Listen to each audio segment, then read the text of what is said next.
네, 이어지는 시간은 허반석의 작전 리포트 시간입니다. IR 분석하신 허반석 전문위원 스튜디오로 모셨습니다. 어서 오세요. 안녕하세요. 네, 반갑습니다. 오늘 좀 할 말이 많은데요. 일단 전일 자이언트 스텝이 아주 급등세가 나왔습니다. 네. 6월 초에 6월 첫째 주에 저희가 메타버스 관련주 종목 리포트 해드렸는데 지금 한 2주도 채 지나지 않은 상태에서 2주가 조금 넘었네요. 2주가 좀 넘은 상태에서 지금 이 관련 종목들의 급등세가 포착이 되고 있습니다. 게다가 유통 관련주 이번 주에 짚어드리고 있는데 그 전부터 계속 언급을 해주셨거든요. 유통 관련주 주목을 해봐야 된다. 근데 최근에 또 유통 관련주들 관심 많이 몰리면서 주가 상승도 대단하잖아요. 이렇게 또 좀 선견지명이 대단하신 것 같아요. 뭐 그렇게까지는 아니고요. 네. 사심 없이 뭐 네. 리포트나 시장 산업에 대해서 좀 열심히 보고 있습니다. 그리고 이 작전 리포트라는 코너에 네. 애정이 많습니다. 저도 많습니다. 그래서 네. 리포트를 분석을 하고 네. 그리고 그 리포트에 대해서 저도 저의 의견을 좀 드리기도 하고 그리고 시장이 어떻게 성장하는지 산업이 어떻게 성장하는지 탑다운 방식으로 시장에 참여를 하다 보면 결국엔 빠른 순환매 속에서 메타버스 시장은 오히려 조금 더 시세를 받았다라고 보여주고요. 최근에 있어서는 대선을 준비한다는 이야기로 메타버스 출정식 이런 이야기도 좀 많이 나오고 있어서 메타버스는 플랫폼 그리고 하드웨어 그리고 컨텐츠 세 가지로 나눠서 종목을 세 개 드렸죠. 네이버, 자이언트 스텝, LG 이노텍 이렇게 세 개를 드렸는데 네이버는 네이버대로 그리고 자이언트 스텝은 또 자이언트 스텝대로 좋은 흐름들이 이어지고 있는 모습입니다. 앞으로도 작전 리포트 시간에서 짚어드리는 종목들에 제가 늘 이런 말씀을 드립니다. 고개가 끄덕여진다면 좀 유의 깊게 그 종목을 살펴보시는 게 수익으로 연결되더라라는 이야기 함께 드리도록 하겠습니다. 네.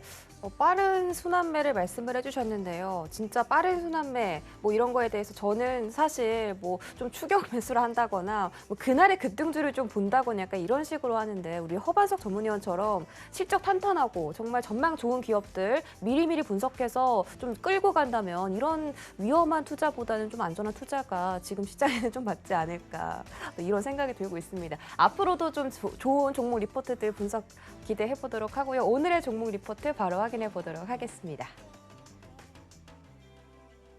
네, 오늘의 종목 리포트는 바로 신세계였습니다. 조정은 기회인가라는 그런 주제인데 최근에 제가 이 정용진 부회장의 영상들을 좀 봤거든요. 이 신세계에 대해서 애정을 정말 많이 쏟고 계시더라고요. 앞으로 상승할 수 있을지 전망 분석 부탁드릴게요. 네. 신세계가 휴젤 인수 소식으로 깊은 조정을 받고 있습니다. 그래서 제목을 조정은 기회인가라고 좀 꼽아보았고요. 신세계 같은 경우에는 보복 소비의 대표였다라고 말씀을 드리고 싶습니다. 백화점 같은 경우에는 이제 명품 소비가 굉장히 늘어났고 백화점에 오는 손님은 줄었는데 오기만 하면 1인당 지출하고 가는 금액이 굉장히 높아졌다. 그 중심에는 명품, 고가 내구재 소비 등이 있었다라고 좀 말씀을 드리고 싶고요. 해외여행이 제한되자 명품 쪽으로의 소비가 조금 나왔고요. 이제는 백신 접종률이 늘어나면서 외부 활동이 증가하고 있고 7월 달이 되면 이제 음식점이나 주점들도 10시가 아닌 자정까지 영업을 할 수 있게 됨에 따라서 결국엔 바깥으로 나오는 인구가 늘어나게 됩니다. 그러면 옷을 입는 모습이나 화장품에 대한 수요가 조금 더 늘어날 것으로 기대가 되고 있는 모습입니다. 경기 회복, 소비 회복, 일상으로의 복귀, 결국 외부 활동 증가와 패션, 화장품 등 자파 매출이 증가할 수밖에 없다라는 그런 연결고리로 이해를 해보시면 좋을 것 같고요. 명품이나 고가 내구재에 국한되어 있던 매출이 패션이나 화장품 쪽으로 상품 믹스라고 표현을 해보겠습니다. 상품 믹스에 따라서 총 수익성도 개선될 것이다, 향상될 것이다 라고 짚어보시면 좋을 것 같고요. 신세계 같은 경우에는 자회사들의 실적 개선이 조금 더 기대가 되는 포인트들이 있습니다. 자회사들 그리고 어디서 영업을 하는지 조금 먼저 살펴보면 신세계는 사업 영역이 백화점 있죠. 백화점 있고 그리고 면세점, 패션이나 아울렛, 화장품 도소매가 있고요. 그리고 부동산 임대, 여객 터미널, 센트럴 시티를 중심으로 이루어지고 있는 모습입니다. 백화점 같은 경우에는 이제 올해 대전 엑스포점을 8월 오픈을 한다고 합니다. 충청권 백화점 수요를 조금 더 잡는다라고 보여지고 있고요. 1분기 실적은 전년 대비 10% 증가한 매출액은 1조 3,100억 원 정도, 그리고 영업이익은 기저효과 탓이기는 하지만 3,659%가 증가한 1,235억 원의 1분기 영업이익을 달성을 하면서 분기 사상 최대 실적을 1분기에 달성을 했습니다. 결국 유통업종을 3월, 4월 그리고 6월 이어서 살펴보고 있는 이유는 시장을 바라볼 때 더 애착이 가거나 관심이 있고, 그럼에 따라서 좀 자신 있는 종목으로 그리고 자신 있는 섹터로 저도 좀 바라보고 있습니다. 앞으로 좋아질 것인가 나빠질 것인가 단순하게만 생각을 해봐도 백화점, 호텔, 면세점, 코로나19에서 피해를 보면 피해를 받지 앞으로 좋아질 일이 더 많이 남은 섹터다라고 좀 보고 있습니다. 자회사들에 대한 이야기를 조금 더 해볼 텐데요. 신세계 DF죠. 면세점 중심입니다. 호텔 신라를 말씀드릴 때에 자유로운 출입국이 가능하다면 이라는 단서를 좀 달았었습니다. 이제 접종률이 높아지고 그럼 해외 출입국도 조금 더 증가하게 되고, 그러면 그에 따라서 좋아질 일이 남았지 더 이상 나빠질 것은 좀 없지 않은가라고 말씀을 드리고 싶고요. 올 7월 신세계 면세점 중 강남점을 철수를 했습니다. 비용 절감 효과가 앞으로 이익 개선에는 조금 더 플러스 요인으로 작용을 하지 않을까라고 보시면 좋겠고요.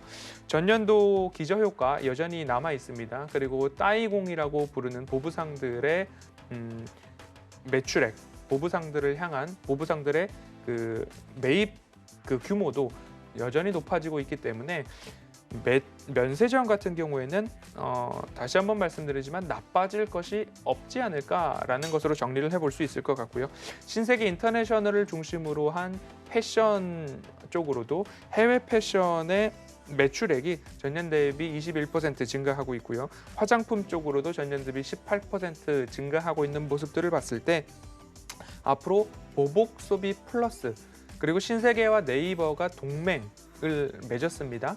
그 동맹을 맺음으로 따라서 네이버의 럭셔리 부티크 간에 신세계 인터내셔널이 좀 입점을 합니다. 그러면 판매 채널 확대, 보복 소비 이 두 가지의 시너지가 신세계 자회사의 실적 개선을 이끌어갈 것으로 좀 보이고 있습니다.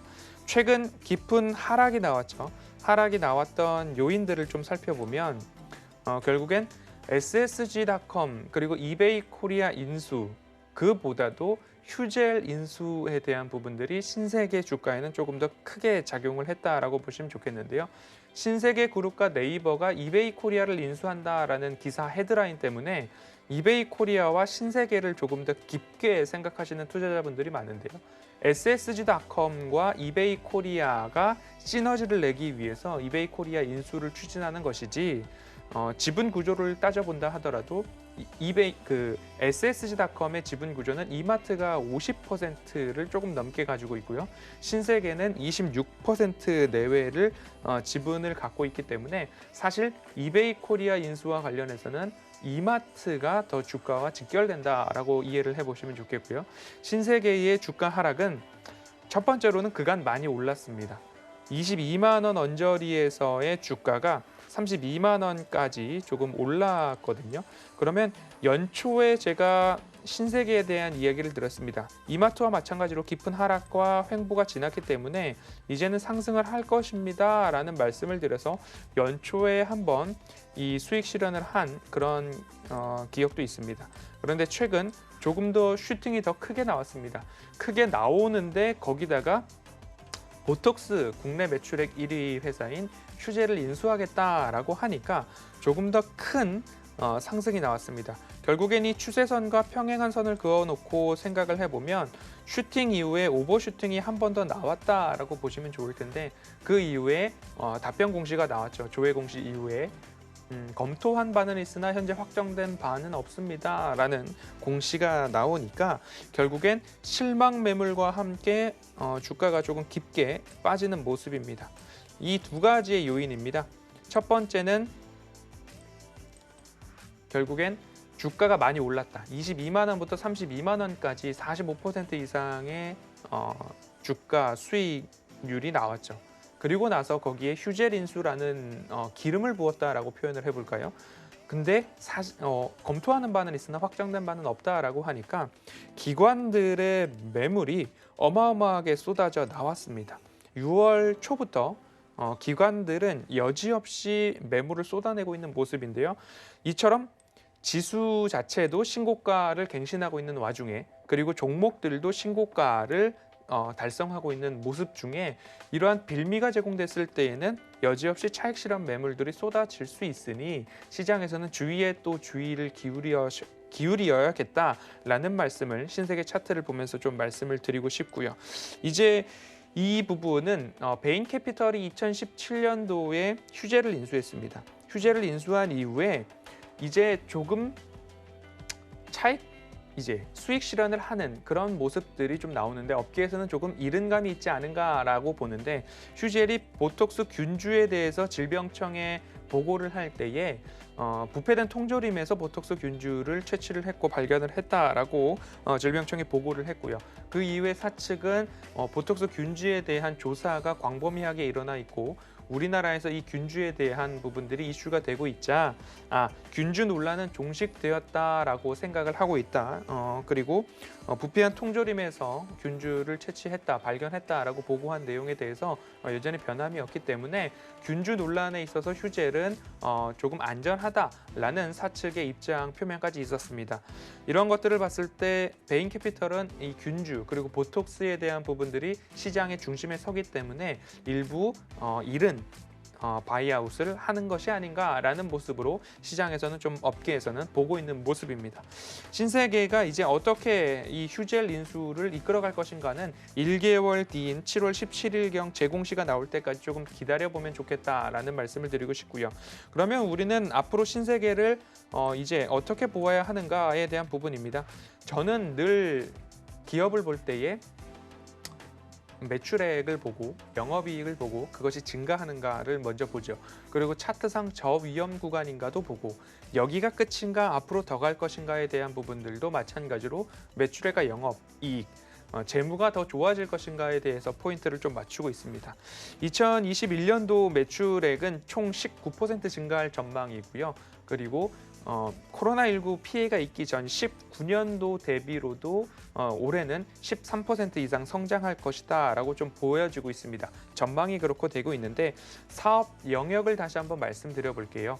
백화점, 면세점, 화장품, 패션, 호텔, 여객 이 키워드로 봤을 때 코로나19가 끝난 포스트 코로나 시절이 온다면 지금 말씀드렸던 키워드들이 더 좋아질 것인가 아니면 그저 그럴 것인가 또는 더 나빠질 것인가 단순하게 한번 생각을 해보면 호텔 포스트 코로나 이제 점점 더 좋아지고 있죠. 여객 여행을 더 많이 갈 겁니다.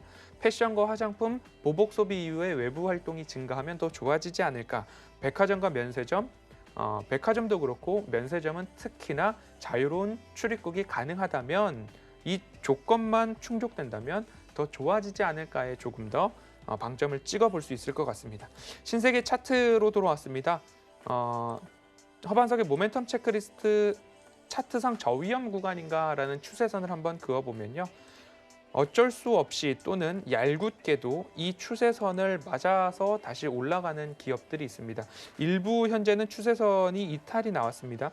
이탈이 나왔다가 다시 이 추세선 위로 되돌아갈 수 있는 기업들의 특징은 결국엔 매출액과 영업이익이 증가하는 기업인가로 귀결될 텐데 현재 이 신세계 같은 경우에는 올해가 피크인가 아니면 내년과 후년에 매출액과 영업이익이 더 좋아지는가를 살펴봤을 때 매출액은 올해 19% 증가하지만 내년에도 14%가량, 후년에도 7%, 영업이익도 올해 4,498억 원이 전망되고 있는데 19년도를 이제 넘기는 모습입니다. 그러면 후년, 내년 22년도에도 5,300억 원가량 그리고 23년도에는 6천억 원가량까지도 증가할 수 있다라는 증가세가 전망이 되고 있기 때문에 이 추세를 조금 이탈했더라도 다시 추세선 위로 복귀하는 기업의 전형적인 모습이 매출액과 영업이익이 올해가 끝이 아니라 내년과 후년에도 성장할 수 있다라고 좀 보시면 좋을 것 같습니다.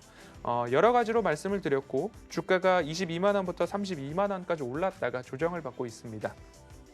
결국엔 많이 올랐기 때문에 차익 실현 빌미에 의해서 차익 실현이 좀 나왔고, 하지만 추세를 그려보았을 때는 다시 추세선 위로 올라올 수 있는 사업 포트폴리오를 가지고 있다라는 점을 좀 참고해 보시면 좋을 것 같습니다. 여러 가지 이슈에 의해서 이베이 코리아다, 휴젤이다 여러 가지 이슈에서 시장에서는 좀 복잡하게 흘러가는 모습일 때 다시 기본으로 본질로 돌아가서 매출액과 영업이익은 증가하는가, 사업 포트폴리오는 어떠한가로 찝어보았을 때 단순하게 생각하면 정답이 보이지 않을까 해서 수요일 신세계 리포트를 좀 같이 살펴보았고요. 기관 수급이 여지없이 매도로 일관되고 있습니다. 기관 수급만 조금 체크해 보신다면 공포의 매수해 볼 만한 구간이 이제는 오지 않았을까라는 말씀으로 오늘 신세계 리포트는 여기까지 살펴보고요. 노란톡 오픈 채팅방에서도 메타버스나 이번 주에는 유통업종 각 살펴본 리포트에 대해서는 자유롭게 토의가 논의가 진행되고 있으니까요. 함께 참여해 보셔도 좋을 것 같습니다. 오늘 여기까지 살펴보겠습니다. 네, 신세계는 뭐 기관 매도를 조심만 한다면 앞으로 주가 생생에 대해서 굉장히 매력도가 높은 종목이다라고 말씀을 해주셨고, 여러 가지 사업을 영위하고 있는데 또 이베이 코리아 인수까지 단독으로 추진을 하면서 앞으로의 성장성이 더 기대되는 기업입니다. 자세한 분석 고맙습니다. 감사합니다.